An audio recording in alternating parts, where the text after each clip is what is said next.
Hello guys, म चाहिँ आज सबै चिन्ता सकेर फुपा गरिसकेर एकछिन रेस्ट गरौँ भनेको यसो भिडियो बनाउनु मन लाग्यो।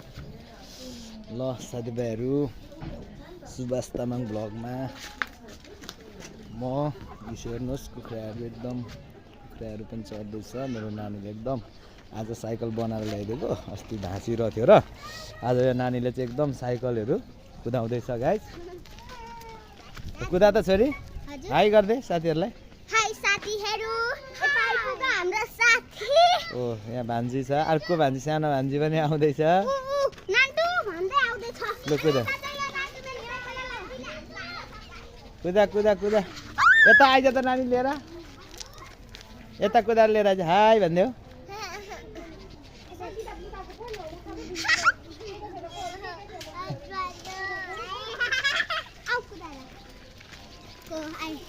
लैजा न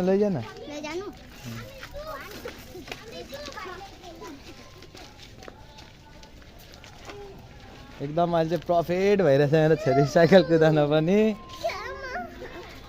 ल भान्जीले पनि अब यसो भ्लगमा हाई गरिदेऊ। हाई।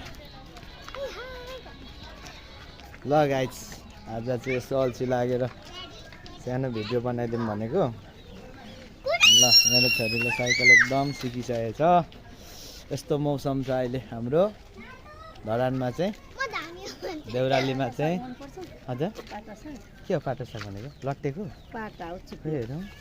ए मन पराउँछ। ल साग ल्याइदिनु भएको रहेछ पर्तिर आन्टीले चाहिँ। ल ल ल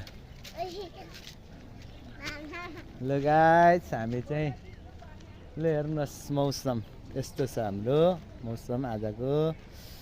आज यसो चिन्ता थियो, अलिअलि मान्छे आउनु भएको थियो, यसो फुकफाक गरेर गलियो पनि।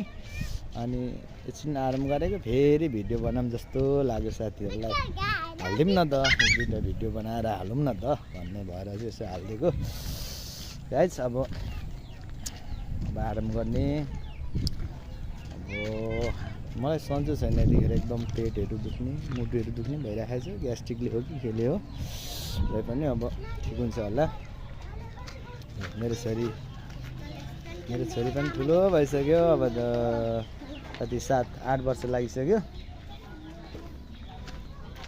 यो चाहिँ यतिर बुझ्नेहरूको गाडी।